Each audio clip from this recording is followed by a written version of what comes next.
첫 번째는 이제 독일어로 합니다. 다 독일이니까 루터는 입당송이 있습니다. 첫 번째 예배 순서는 입당송. 이제 앞으로 들어오는 것이죠. 지난 시간에도 말씀드렸지만 로마 가톨릭은 이 향을 등불을 들고서 등불인지 향불인지 이거 들고서 이렇게 냄새 피우면서 앞으로 오잖아. 이렇게 그래서 앞으로 뒤에서부터 이렇게 앞으로 나오잖아요. 그런 것처럼 입당송이 있었고요. 두 번째 키리에는 자비를 구하는 기도를 합니다. 우리를 불쌍히 여겨주셔서 자비를 구하는 거 두 번째. 세 번째 인사와 충물, 인사를 하고요. 우리 이 예배도 인사가 있습니다. 하나님이 우리에게 인사하는 것이에요. 은혜와 평강이 여러분과 함께 있을지어다 라고 인사를 합니다. 인사를 하고요. 이게 세 번째고요. 네 번째 서신서 봉독을 합니다. 서신서. 그 다음에 찬송을 합니다. 서신서를 봉독하고, 서신서 아시죠? 서신서 봉독하고 찬송을 합니다. 그리고 우리는 복음서를 합니다. 성경 봉독을 세 군데서 해야 돼요. 복음서, 서신서, 구약 이렇게 합니다. 그럼 참고로 해야 되고 하고 원래는 그렇게 하는 거예요. 성경 봉독을 할 때 세 번 하는 거예요. 구약, 서신서, 복음서. 그래서 하나 봉독하고 찬송하고 하나 봉독하고 찬송하고 그것을 먼저 서신서 봉독하고 찬송하고 복음서하고 복음서를 봉독하고 그 다음에 사도신경을 합니다. 그 다음에 설교를 했습니다. 이게 1부예요. 이게 루터의 예배 순서. 그 다음에 2부 다락반 예전이 있습니다. 그 다음에 맨 마지막에 아론의 축복. 로마 가톨릭과 거의 비슷해요. 루터파는. 루터의 예배는 로마 가톨릭과 비슷해요. 그럼 칼빈의 예배는 예배 순서는 예배의 말씀이 있었고요. 죄의 고백이 있었고 첫 번째 예배의 말씀. 예배로 부르는 것. 우리는 시편을 하잖아요. 그 다음에 죄의 고백이 있고 용서를 구하는 기도를 하고 세 번째. 그 다음에 시편 찬송을 하고 네 번째 시편 찬송. 다섯 번째 성령의 임재를 위한 기도를 합니다. 그러니까 설교 전에 기도하잖아요. 성령께서 임재하셔서 우리에게 말씀하여 주시옵소서. 성령의 임재를 구하는 기도입니다. 설교 전에 하는 기도. 그 다음에 성경 봉독. 그 다음 설교. 사실 그때 가서 이야기하겠습니다만 순서 성경 봉독과 설교가 같이 가야 돼요. 그래서 제가 성경 봉독을 2번 합니다. 그래서 이유가 있어요. 왜 똑같은 걸 또 해? 아니에요. 성경 봉독은 설교와 같이.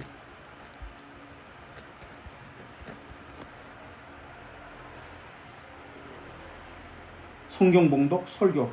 그 다음에 다락방 예전이 있었어요. 다락방 예전이 있는데 이때 헌금을 하고요. 헌금은 이제 구제를 위한 헌금을 하죠. 그 다음 헌금 기도. 그 다음 중보기도. 그 다음 주기도. 그 다음 사도신경. 그리고 다시 헌금을 합니다. 하나는 일반적인 헌금을 하고 하나는 구제를 위한 헌금을 하는 거예요. 헌금을 2번 하는 거예요.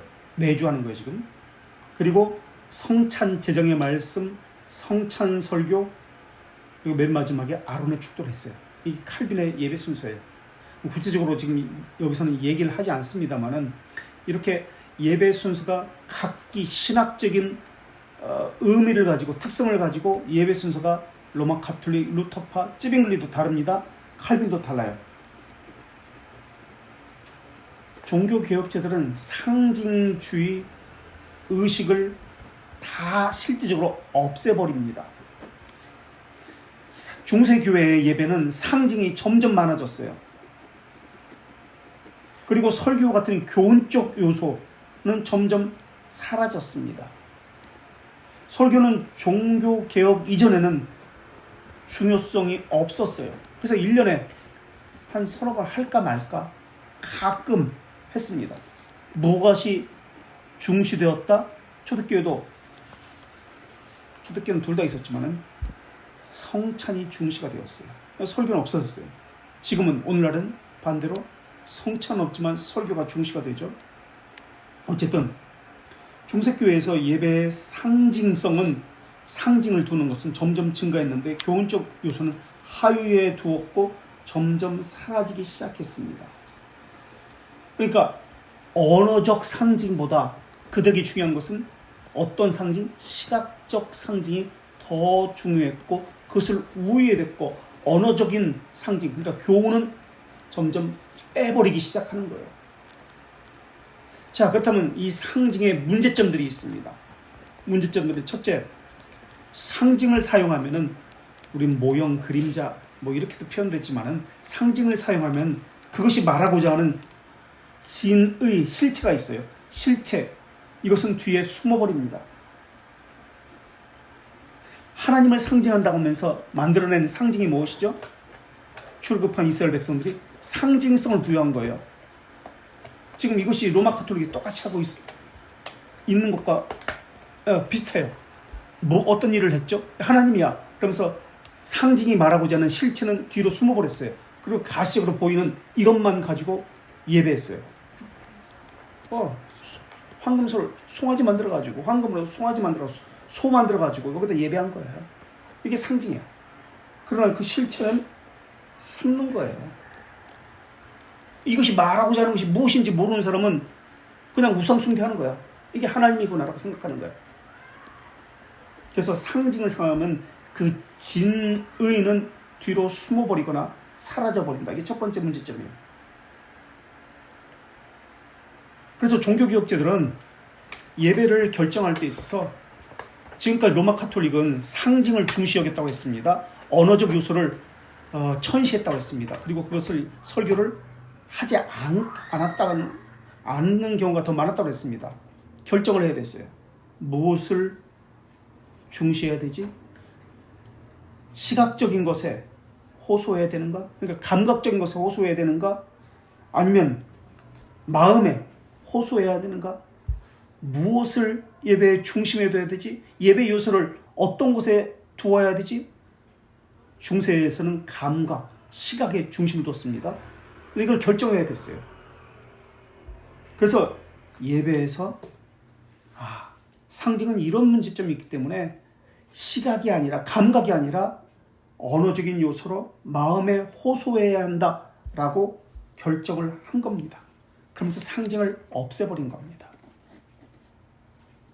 두 번째, 상징의 위험성은 그 의미를 잃어버리면 미신에 빠지게 됩니다. 이게 하나님이야. 이걸 모르는 사람들은 그 자리에 예배에 참석했어. 누구 설명해주도 않아. 송아지한테 예배하네. 이것이 예배구나. 이렇게 하는 거구나. 여기서 춤추고 술 먹고 막 난동을 부리는 게 이게 예배구나 라고 착각을 했을 거예요.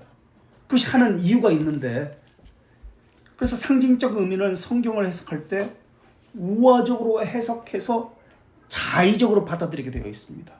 각자 자기 나름대로 받아들이는 거예요. 이게 바로 예배다. 각자 나름대로. 상징으로 할 때는 각자 나름대로 주관적으로 해석을 하는 오류가 생깁니다. 이 사람은 이런 식으로 해석해요. 이것을 받아들일 때 저 사람은 저렇게 해석을 하는 거예요. 같은 것을 보는데, 그런데 각기 다르게 해석을 하고 각기 다른 의미로 이것을 바라보는 겁니다. 그러면서 상징이 말하고자 하는 것이 반드시 변질되게 되어 있어요. 그것이 말하고자 하는 의미가 있잖아요. 그 진의가 있는데, 실체가 있는데 이것이 변질되는 거예요. 그래서 왜곡되는 거예요. 계속 각기 다른 것을 이야기하는 거예요. 시간이 지나가면서 이 사람이 생각했던 것이 이 사람에게 그대로 전해지니 아니에요. 또 이 사람은 또 다른 각도에서 또 보기 시작하는 거예요. 그러니까 각기 모든 시대 모든 사람들이 각기 다른 언어를 가지고 이야기하게 되어 있습니다. 이게 상징의 두 번째 잘못된 오류 두 번째 특징입니다. 상징의 문제점 두 번째. 세 번째,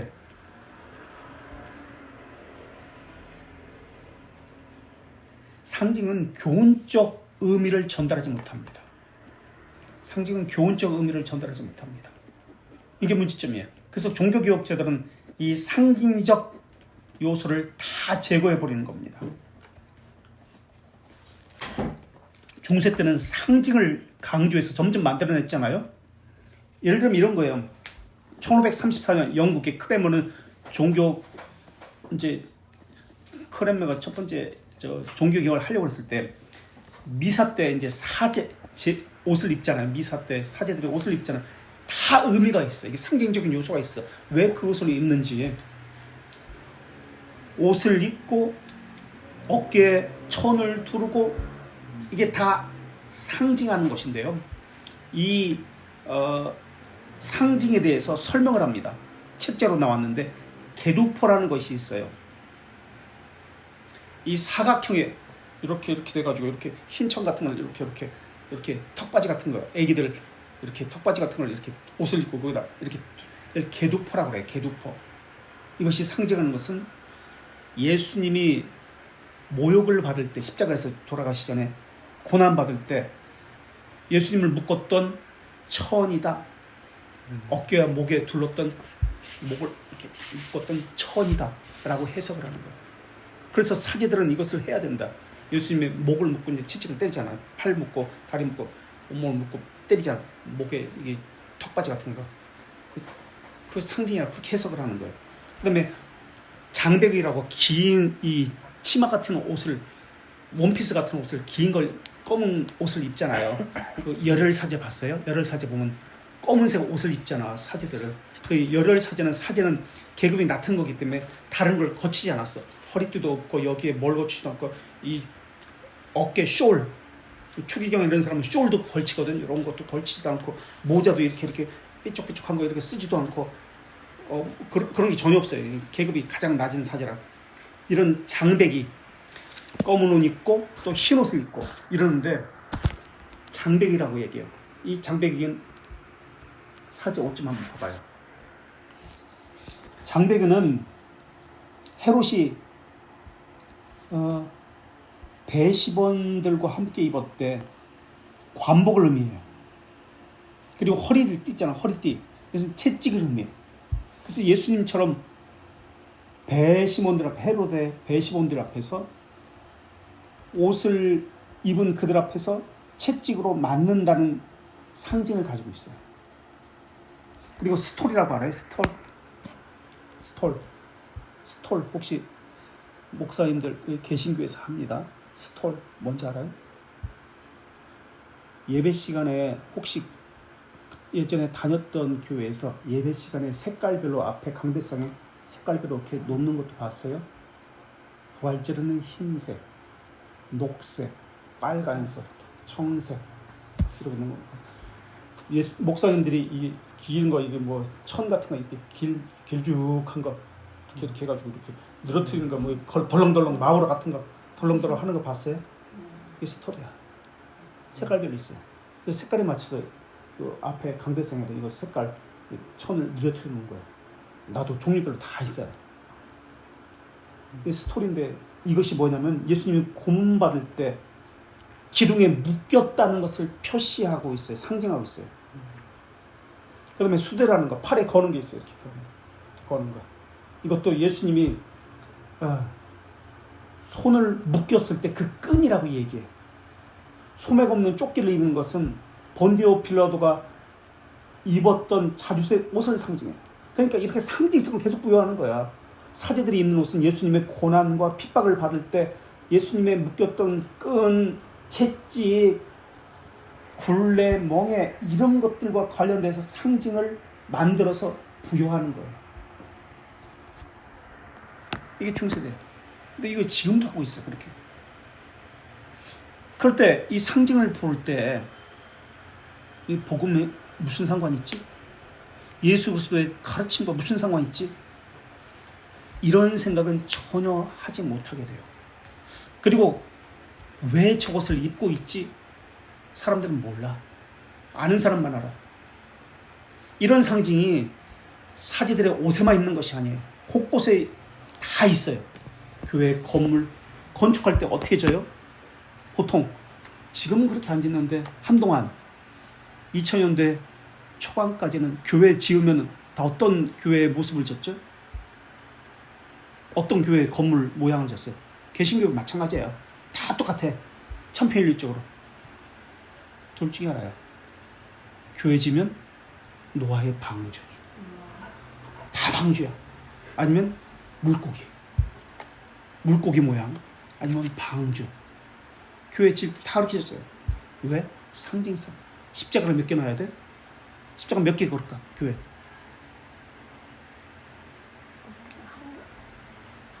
몇 개? 3개야, 3개. 그게 상징하는 게 뭐예요? 삼위일체. 다 거짓말이야. 삼위일체 그게 어떻게 해? 다 분리되었는데 동일 본질인데 다 거짓말하는 거야. 속이는 거야. 우리 교회는 성경적으로 교회도 그렇게 짓는데 계단을 128개가 지어야 되고 성경에 이렇게 나오니까 이렇게 돌아가면서 이렇게 저 강동교회 큰 교회 있잖아. 엄청 큰 교회. 그 교회도 성경에 나온 그대로 졌다고 그렇게 자랑하잖아. 우리는 성경적인 교회 건물도 그렇게 지은 거야. 계단을 어떻게 지어야 되고 이 빌라도에 그 계단이다 이렇게. 그 로마 교황청 어떤 모양으로 교황청을 성전을 졌죠? 위에서 보면 어떤 모양이요? 십자가로 지은 교회도 많아.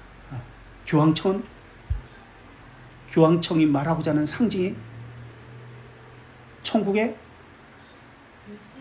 열쇠야. 열쇠로 위에서 보면 열쇠야.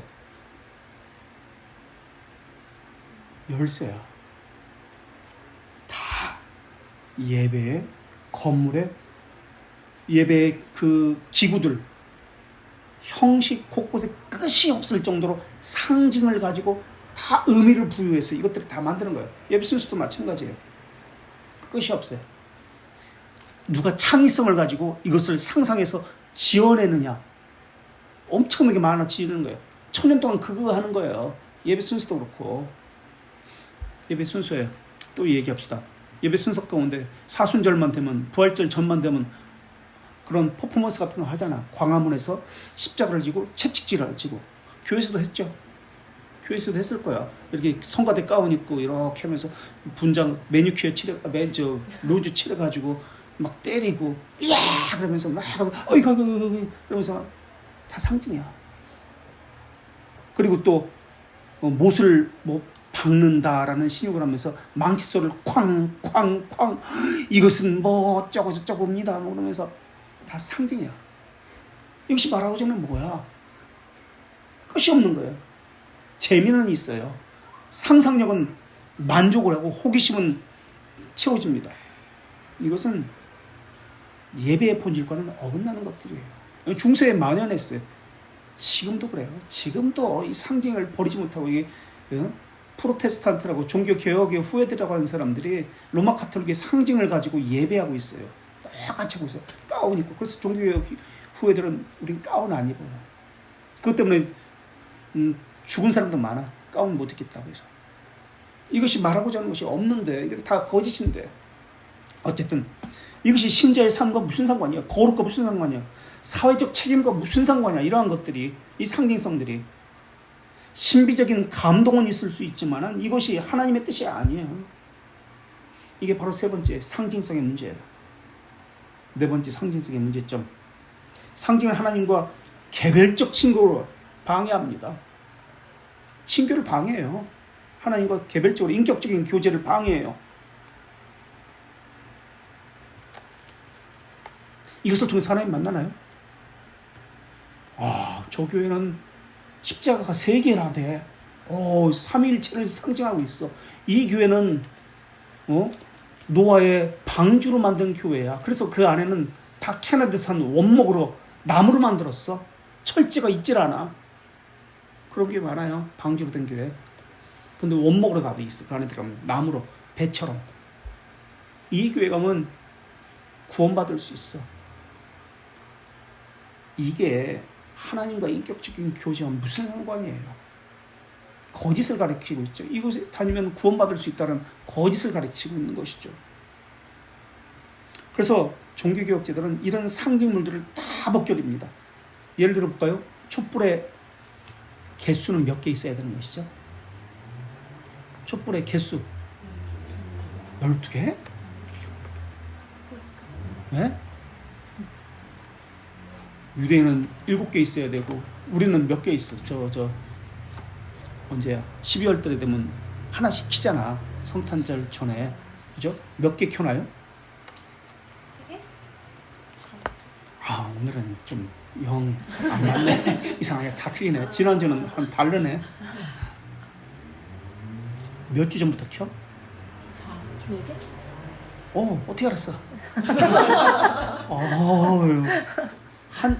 이게 성탄절 되면 4개가 다 켜져야 돼. 그러니까 4주 전부터 켜는 거지. 한 주에 하나씩. 그래서 빛으로 오신 예수 그리스도를 상징해.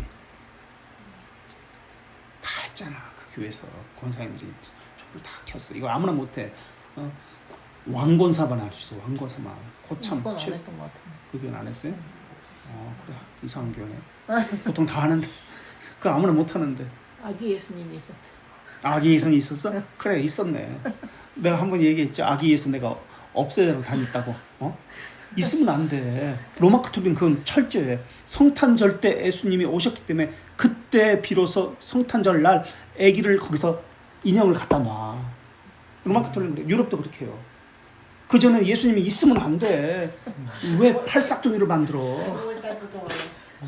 12월 초부터 11월부터 해. 내가 그 담당해가지고 우리 권사님들하고 맨날 싸웠다니까. 인형 숨기고. 그 설명을 해줘도 몰라. 그렇게 해야 된대. 우리 교회 전통이래. 11월 말에 이게 마국간을 만들어 놓고 말 인형 마리아라고 생각하는 어떤 여자하고 어떤 남자를 데려다 놓고 수염 붙이고 이거 하는데 돈 몇십만 원 들어. 100만 원 넘게 들어. 멋있게 해놔요. 그리고 인형에다가 말 구유 같은 여기다가 인형을 하나 갖다 놔. 애기들 인형 있잖아. 털 이렇게 좀 듬성듬성 빠진 애들 있잖아. 눈이 이렇게 깜빡깜빡 이렇게 하는 있어. 인형 있어. 척키 같은 그런 인형 있어. 그걸 갖다 놓는다니까. 내가 맨날 숨겨. 맨날 숨기고 어디 갔냐고 찾으러 오고. 참 하려면은 제대로 해야지. 의미를 알고 해야지. 어쨌든 촛불의 개수, 포도송이 숫자를 또 세야 돼. 집단 수탉은 왜 하는 거야? 닭 상징하는 그러한 축구 구단도 있잖아. 어디라고 말 못하지만 수탉을 상징하는 축구 구단이 뭐다? 베드로야? 손흥민 있었던데. 왜? 수탉이잖아. 닭이잖아. 닭이 축구공 위에 올라가 있는데 그게 난 이해가 안 돼. 어쨌든 닭이잖아. 왜 닭을 했을까? 치킨을 좋아해서? BBQ 치킨 자기들이 무슨 대리점을 해? 그거 상징하는 거야? 닭이 상징하는 프랑스는 상징하는 동물이 뭐예요? 프랑스 상징하는 우리는 뭐지? 동물이? 우리나라는? 없죠. 동물은. 호랑이? 우리 호랑이 있구나. 호랑이. 이게 다 미신 관련된 거예요. 우선 닭이야. 닭. 프랑스는 수탉. 왜 닭일까? 다 이유가 있지. 그것도 상징성이니까. 왜? 언제 나오죠? 성경에? 새벽녘에 왜? 새벽녘에 왜? 닭 잡아먹었다? 왜? 베드로가 닭이 울었더라. 닭을 상징해서 그걸 갖다 놓은 거야. 교회 꼭대기에다 닭 갖다 놓고 국가 상징이다. 이것이 말하고자 하는 것은 회개를 상징하고 우리 참회를 상징한다. 신자의 삶이다. 이 상징하는 거야. 여기다가 올리브 가지, 올리브 나무 가지, 비둘기 입에 이게 꽃잎 하나 이렇게 들고 이렇게 있는 거. 그다음에 닷 있잖아. 이 배에 닷 내리는 거. 다 상징성을 부여해서 교회 곳곳에 다 갖다 그림을 그리고 다 갖다 만들어 놓은 거예요. 조각물을. 이게 하나님과 인격적인 교제와 무슨 상관이 있어요? 하나님과 상관없는 상징적인 것들을 계속 만들어내는 거예요. 다 없애버렸어요. 상징을 없애버린 거예요. 직접적이고 하나님과 인격적인 예배를 하도록 만드는 것이 종교 개혁자들이에요. 그래서 네 번째 상징의 오류는 지금 네 번째고 있습니다. 하나님과 개별적 인격적 친교를 전혀 방해한다, 못하게 한다가 네 번째였고요. 다섯 번째 상징의 오류. 상징의 가치는 마음 상태에 달려 있기 때문에 그렇습니다. 자기 마음이 상징을 이용하는 것이지 상징이 내 마음을 이용하는 것이 아니라는 것이 종교개혁자들이에요. 상징이 상징하는 것은, 말하고자 하는 것은 상상력이에요. 그죠? 상징은 상상력을 발휘하게 만들어. 그래서 그것이 의미하는 것이 무엇이냐 하는 것을 묻고 있는 것이 상징이에요. 그래서 이것을 어떻게 받아들이냐에 따라서 사람이 마음이 달라져요. 예를 들어서 우리 전쟁 시에 군인들의 총이 이게 칼에 해가지고 총이 거꾸로 해가지고 어디 흙 속에 꽂혀 있어. 그리고 이 총 개머리판 위에 철모가 놓여 있어. 이것을 보면은 무엇을 상징한다는 것을 알 수 있죠? 이것이 무엇을 상징하죠? 전쟁 중에 왜? 이 군인이 죽었구나. 여기 무덤이구나. 군인이 죽어서 그 위에 상징적으로 총을 이제 놓고 그 위에 철모를 놓았구나. 그래서 죽음에 대해서, 이 전쟁이라는 것에 대해서, 이것을 군인의 무덤을 통해서 경건한 것을 우리가 상상하게 됩니다. 그것을 느끼게 됩니다. 그래서 상징 자체는 분위기를 만들고 있습니다. 그리고 상징은 무엇을 말하고 있습니다. 그래서 총을 놓고 철모를 놓았다. 이것은 죽음을 상징하는구나. 전쟁 중에 군인의 죽음이다 라는 것을 우리가 알 수 있어요. 전쟁 중이라도 군인이 아니면 총을 놓고 철모를 그 위에 놓지 않아요. 그죠? 그래서 상징을 통해서 우리가 그것이 무엇인지를 알 수가 있습니다. 그리고 상징은 생각을, 상상력을 자극하고 연관성을 생각하게 만듭니다. 그래서 상징은 견인력을 가지고 와서 그 연관된 것과 이어주는 역할을 합니다. 그래서 이것에 따라서 내 마음이 어디로 인도함을 받고 이끌림을 받기도 합니다. 그런데 이것에 대해서 모르는 사람, 무지한 사람은 의미를 몰라요. 아니, 왜 거기다 총을 왜 꽂아놨을까? 전쟁에 군인의 사망했다는 것을 모르는 사람은 여기다 왜 총을 거꾸로 꽂아놨지? 이걸 왜 그러지? 모르는 거야. 의미를 모르는 거야. 그죠? 의미를 몰라요. 괜히 할 일 없는 사람이 장난쳤나? 그래서 무지한 사람은 그것이 의미하는 바를 모르기 때문에 감동이 없어요. 마음이 없는 거예요. 그래서 상징을 사용할 때는 이것에 대해서 아는 상태에서 사용을 해야 합니다. 그래서 상징을 통해서 마음의 사고와 자극을 일으킨다면 이 사람은 이것의 의미를 알고 해석을 하고 있는 사람입니다. 그런데 종교개혁자들은 이런 해석에 있어서, 상징을 사용해서 상상력을 사용하는 이런 해석에 있어서 위험성이 있다라고 본 겁니다. 매번 상징을 설명해야 합니다. 그리고 이것이 말하고자 하는 본질이 무엇인지를 또 설명해야 합니다. 그리고 이 설명을 할 때 위험성이 있다고 본 겁니다. 그리고 이 상징이 그것이 말하고자 하는 의미를 바르게 설명되지 못하고 그것이 말하고자 하는 목적을 달성하지 못하면 상징은 전혀 예배에 도움이 되지 않습니다. 예를 들어 볼까요? 꽃꽂이 왜 하는 거죠? 강대상 꽃꽂이 왜 해요? 했어요? 그거 들어갈 때 50만 원 들어가. 한 군데 하는 게 아니야. 한 군데, 두 군데, 세 군데, 네 군데, 다섯, 여섯. 그거 해서 환갑 맞은 사람, 회갑 있는 사람, 생일 맞은 사람, 손자, 손녀 다 이름 써가지고 25만 원 내, 당신 25만 원에 50만 원 가지고 매주 그렇게 해. 꽃꽂이. 그리고 일주일 있다 버려. 교회마다 달라요, 이거는. 보통 25만 원에서 50만 원 매주 꽃꽂이 값이 들어가. 그리고 꽃꽂이 봉사하는 사람이 또 따로 있어. 자원봉사지겠죠, 물론. 그 25만 원, 50만 원 가지고 1년 하면은 600만 원이야. 엄청난 돈이야. 그걸 가지고 오히려 밥을 사 먹거나 우리 불쌍한 백수를 여기를 도와주면 얼마나 좋아. 근데 그걸 하나님의 영광을 위해서 꽃꽂이를 한다라고 해. 근데 예배 시간에 방해가 돼. 왜 저 꽃이 저 옆으로 하나 삐쩍 튀어나왔지? 왜 저 꽃이 왜 쓰러지지? 저게 빨간색이고 이거는 왜 언밸런스하게 이건 파란색이지? 저 꽃이 의미하는 의미가 무엇일까? 그들은 부활절에는 이런 색깔의 꽃을 하고 이런 꽃을 하고 성탄절에는 이런 꽃을 해야 된다고 다 자기들은 알고 있어. 근데 교인들은 아무도 몰라. 그리고 성찬 트리 할 때 어떤 벽 기둥에는 빨간색 띠를 띠고 어떤 데는 뭐를 붙이고 뭐를 하고 이렇게 해요. 벽장식, 창문의 형상, 색깔 다 다르게 만들어. 조각, 가운, 예배에 필요한 어떤 이러한 것들 상징을 사용해서 예배가 지나치게 방해가 돼요. 예배가 말하고자 하는 것이 있는데 예배에 집중 못하게 만들어.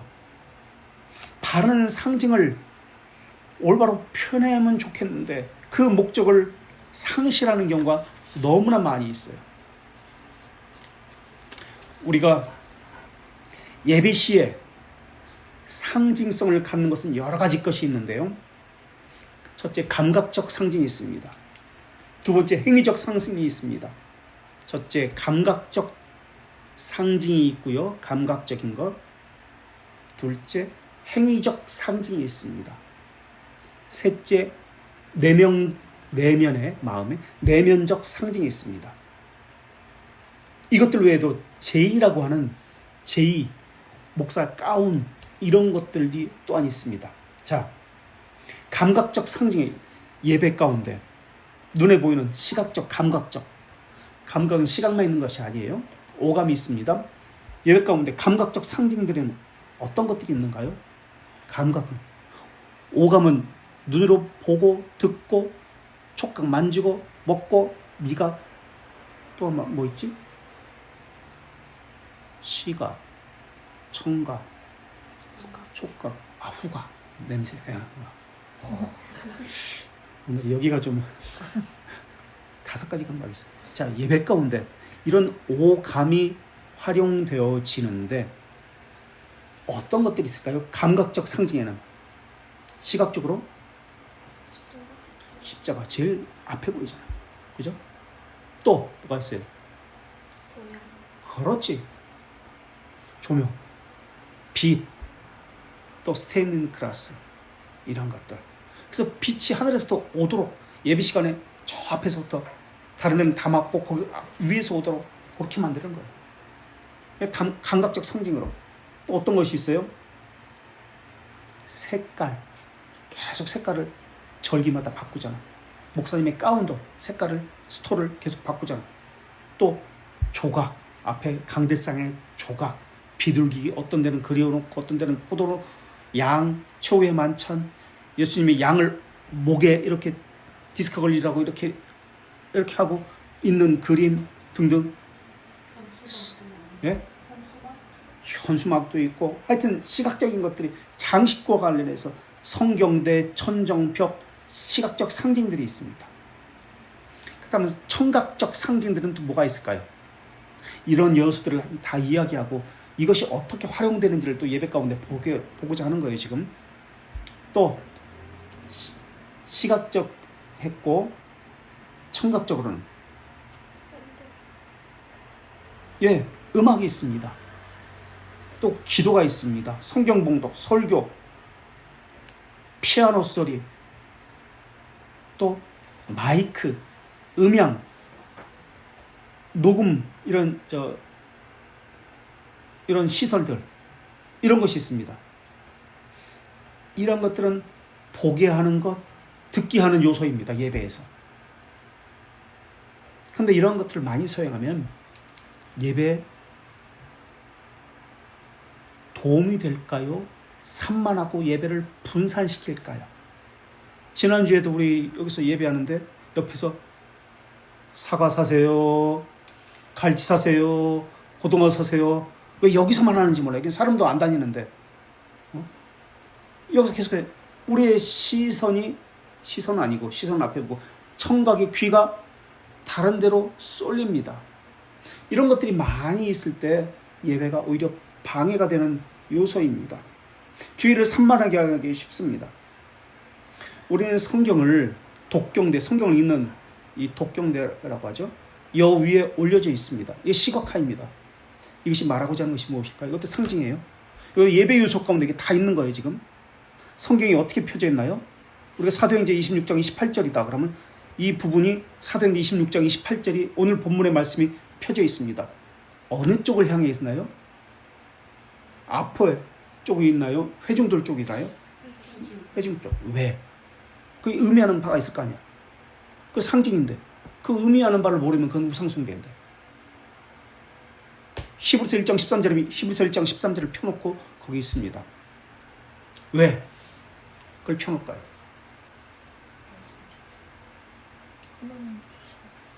하나님 주신 말씀이십니다. 또 다 맞아요? 또 오늘 본문과 이제 일치하는 것이잖아요. 또 우리가 이제 여기에 나와요. 여기 성경 봉독 이때 나와요. 그때 이제 자세히 하는 거고 지금은 대충 하는 겁니다. 또 어떤 의미가 있을까요? 맞아요. 또 뭐가 있어요? 제일 중요한 것은 아직 안 나왔어요. 하나님의 말씀입니다. 또 맞아요. 다. 우리가 읽어야 되니까 우리 쪽으로. 에? 언약? 오늘 전해지는 말씀은 힌트. 오늘 설교되어지는 말씀은 성경에 종속되어 있습니다. 하나님의 말씀에 종속되어 있습니다. 라는 것을 보게 하는 거예요. 그 이유가 있고 또 회중들은 사람을 의지하지 말고 하나님의 말씀인 성경을 바라보십시오. 라는 뜻이 있습니다. 이 말씀이 중심에 있습니다. 라는 또한 뜻이 있습니다. 그런 의미를 가지고 정중앙에 성경을 펼쳐놓고 그날 본문입니다. 회중을 바라보게 하는 거예요. 사람을 의지하지 말라는 거예요. 하나님을 의지하지 말라는 거예요. 설교자도. 자, 시각적, 청각적 이런 요소가 있습니다. 예배에는. 또 미각, 촉각, 후각이 있는데요. 미각은 뭐가 있어요? 맛을 보는 거. 있는데 예배 시간마다 말하는 아니지만 그래 성차 미각이 있잖아요. 예배 요소에 이거 지금 다 감각적 요소들. 또 성찬을 통한 미각이 있고요. 후각은 무엇이 있죠? 후각. 냄새 맡는 거. 땀 흘리고 목욕 안 하고 오면 땀 냄새가 나고 더러운 냄새도 물론 나지만 후각. 물론 교회 내에 곰팡이 냄새도 납니다. 책 냄새도 나고 그렇죠? 물론 반찬 냄새도 납니다. 그래서 이제 보통 우리 교회는 없지만 아까 성탄절 전에는 뭘 킨다? 촛불에 향기가 있습니다. 그리고 또 향을 피우잖아요. 로마 가톨릭 교 같은 경우는 곰팡이 냄새 제거하는 이런 향 같은 거 있잖아. 죄를 사하여 줄 때 이사야 너의 죄가 사해졌다 그런 개념으로서 이제 향을 피우면서 이제 들어가는 거거든요. 향 냄새. 사람 죽으면 이게 향 꽂잖아. 제사 때 향 꽂잖아. 향 냄새. 촛불 냄새. 또 꽃꽂이를 했잖아. 꽃 향기. 또 성찬시에 빵을 두었잖아. 빵 냄새. 교회 내에서 커피숍 있잖아. 빵집 있잖아. 교회에서 큰 교회들은 빵 냄새, 커피 냄새가 전 교회를 다 휘감으면서 포근하고 감각적으로 너무 좋은 분위기를 연출해요. 그 냄새 때문에. 그런 교회가 있어요. 많은 그런 교회, 큰 교회 가운데. 이러한 것들이 다 감각적 요소예요. 후각. 자, 그럼 마지막으로 감각적 요소. 벌써 시간이 이렇게 되버렸네. 요 요소까지만 합시다. 어떤 요소가 또 있나요? 촉각은? 촉각의 요소는 어떤 것이 있어요? 예배 가운데? 손잡고 기도하는 거? 아 개인적으로는 그렇게 하지. 예배 가운데, 공예배 가운데, 공예배 가운데 손잡고 기도하나? 그럴 수도 있겠다. 어떤 게 있어요? 평화에 악수를 하고 평화에 입맞춤을 하고 성경 초대교회는 입맞춤을 했으니까 남자들 남자 이렇게 입맞춤. 지금은 입맞춤이 사라졌잖아. 서양의 그 인사법이잖아. 이렇게 볼따기 이렇게 비비고 이렇게 입맞춤하는 거. 비카 거기도 하나? 우리는 인사도 그렇게 해요. 인사도 그러니까 인사하는 거 얘기하는 거. 인사. 그게 평화 인사잖아. 평화 입맞춤이잖아. 유럽에서는 그렇게 하거든. 그 이제 모르는 동양 그 문화에서는 이게 이해가 안 돼. 이게 뭐 하는 거지? 그런 생각이 들어. 어떻게 하는 거예요? 입술을 맞추는 거예요? 아니면 볼만 대는 거예요? 볼에 이렇게 볼만 대는 거예요? 입술 대는 거예요? 코에 뭐 살짝 거니까 아니면 그냥 이렇게 볼. 그렇게 평화의 입맞춤이라고 그래. 원래는 입맞춤. 어쨌든 이런 촉각 같은 거 있어요.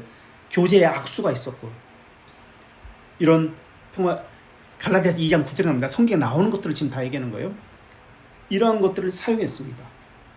그래서 종교개혁자는 이런 감각적 요소 가운데 부패에 빠지게 하는 요소들을 하나씩 다 없애버렸습니다. 그래서 오늘날 남아있는 것은 성탄 트리와 교회 장식, 꽃꽂이 같은 것들이 남아있지만 이러한 것들이 예배 집중이 안 되게 하는 것들이 많습니다. 특히 우리 교회 같은 경우는 어떤 것이 자주 예배를 방해하는 요소로 등장하고 있나요?